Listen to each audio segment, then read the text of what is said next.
Hello friends, welcome to my channel. Our today's video is trader versus investor. आज की इस video में हम जानेंगे कुछ differences between trader and investor. सबसे पहला डिफरेंस, ट्रेडर हमेशा बाय करता है और बाद में उस शेयर को सेल कर देता है। इसी बीच वो quick price movements of shares से पैसे कमाता है। वो दिन में 50 शेयर खरीदता है, 50-60 शेयर बेचता है, ऐसे ही बाय सेल करके पैसा कमाता है। और एट द एंड जब वो शाम को अपना अकाउंट देखता है तो उस अकाउंट में एक भी शेयर नहीं रहता, बट प्रॉफिट उसके पास हो जाता है काफ़ी, अगर उसने दिमाग लगा के शेयर्स की ट्रेड की है तो। और इन्वेस्टर ऑन द कॉन्ट्रेरी ये क्या करता है, शेयर को ख़रीदता है और 1 साल, 2 साल, 3 साल, 5 साल, 10 साल या 20 साल होल्ड करके रखता है। और तब तक होल्ड करके रखता है जब तक उसको उस कंपनी में भरोसा है। जब तक वो कंपनी में भरोसा बना रहेगा तब तक उस शेयर को वो कभी नहीं बेचेगा। तो ये होता है इन्वेस्टर। तो सबसे पहले ट्रेडर क्या है? Trader is an impatient personality, यानी हेयर का मतलब rabbit.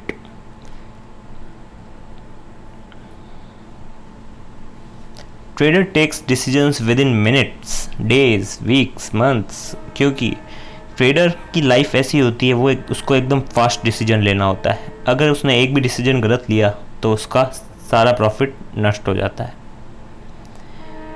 Times the market, missing the right time to enter और एग्जिट लीड टू लॉस। जैसा कि मैंने कहा, अगर एक भी उसने डिसीजन गलत ले लिया और उसने एंटर या एग्जिट करने में थोड़ी सी भी देर कर दी या जल्दी कर दी तो उसका लॉस हो जाएगा।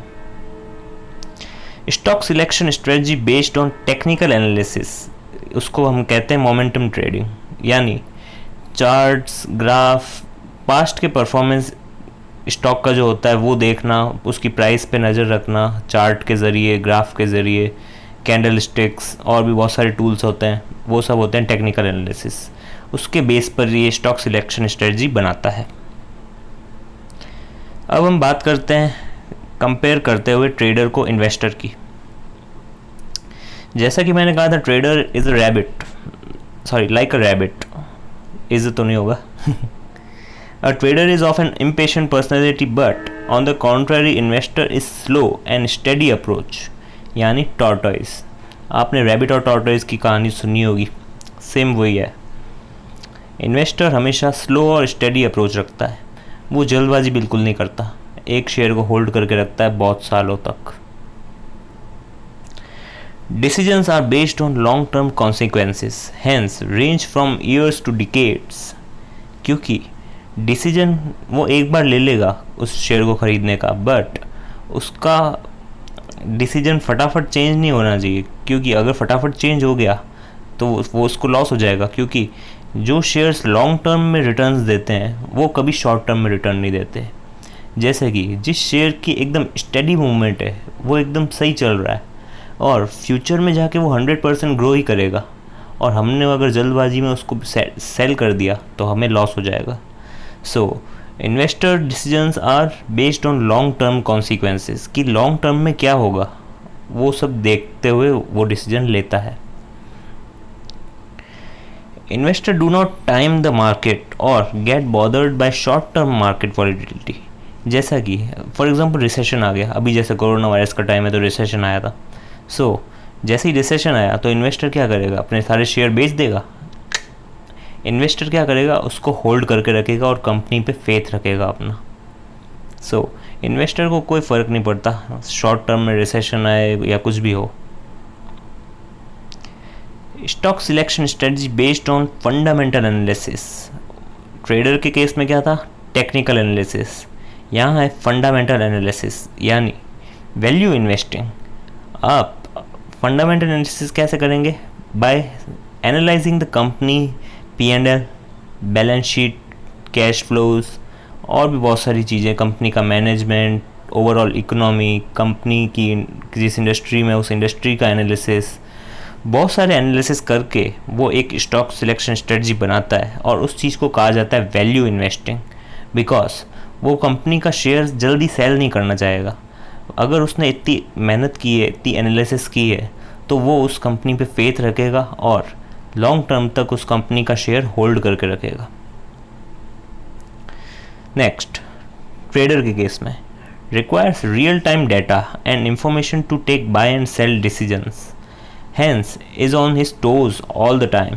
क्योंकि ये एक शॉर्ट टर्म ट्रेडिंग है, ट्रेडर हमेशा शॉर्ट टर्म ट्रेडिंग करता है, तो उसको रियल टाइम डाटा यानी लास्ट कुछ दिनों का पहले का या कुछ महीनों पहले का, कुछ वीक्स पहले का, वो डाटा इसके लिए बहुत ज़्यादा ज़रूरी है। क्योंकि ट्रेडर बेस क्या मानता है, कंपनी की पास्ट परफॉर्मेंस, कंपनी का जो प्राइस चार्ट है लास्ट, वो जैसे जैसे वो कंपनी के प्राइस चार्ट को एनालाइज करेगा वैसे वैसे उसकी वो और प्रिडिक्ट कर पाएगा कि आगे कंपनी का शेयर कैसे किस तरफ मूव करेगा, वो ऊपर जाएगा या नीचे जाएगा।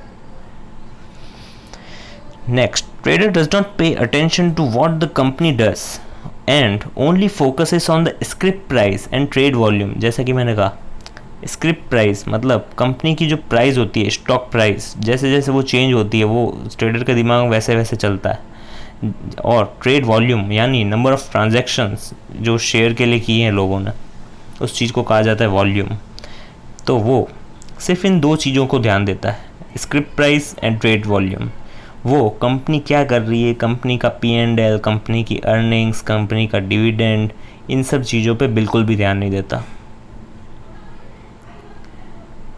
He has more risk appetite with a penchant for short term gains because वो शॉर्ट टर्म गेंस कमाता है और वो दिन में कई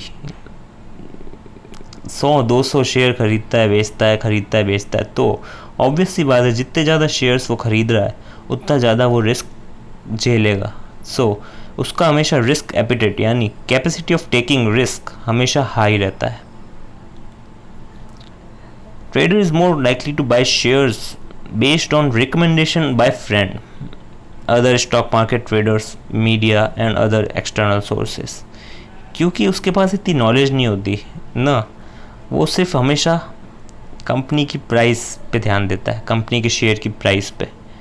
तो वो हमेशा क्या करता है, किसके रिकमेंडेशन लेता है, फ्रेंड्स के, स्टॉक मार्केट ट्रेडर्स के। वो खुद की एनालिसिस बहुत कम करता है, क्योंकि जैसा कि मैंने बताया वो दिन में ही 50-60 कंपनी के शेयर अगर खरीदेगा तो हर एक कंपनी का एनालाइज तो करने बैठेगा नहीं कि हर एक कंपनी का P&L पढ़ूँ, बैलेंस शीट पढ़ूँ, उस इंडस्ट्री में क्या हो रहा है, इकोनॉमी में क्या हो रहा है, इकोनॉमी का क्या इम्पैक्ट कंपनी पे पड़ेगा। इतनी सारी चीज़ें अगर वो सोचेगा तो वो ट्रेड नहीं कर पाएगा, ऑब्वियस सी बात है। इसीलिए वो हमेशा रिकमेंडेशंस लेता है फ्रेंड्स से, अदर स्टॉक मार्केट ट्रेडर्स से, मीडिया से, और भी कई एक्सटर्नल सोर्सेस हो सकते हैं। फॉर एग्जांपल कोई भी न्यूज़पेपर में कुछ अगर उसने न्यूज़ पढ़ ली शेयर के बारे में तो वो उसको कंसिडर कर सकता है। So that is next, investor is more relaxed disposition information only regarding fundamentals needed. वो कंपनी की प्राइस से ज़्यादा कंपनी के फंडामेंटल्स पे ध्यान देता है, यानी कंपनी की वैल्यू क्या है, इंट्रिंसिक वैल्यू, जिसे हम कहते हैं कंपनी की नेट एसेट्स वैल्यू भी कहा जाता है। उसको अगर हम डिवाइड करेंगे नंबर ऑफ शेयर पे तो आ जाएगा इंट्रिंसिक वैल्यू।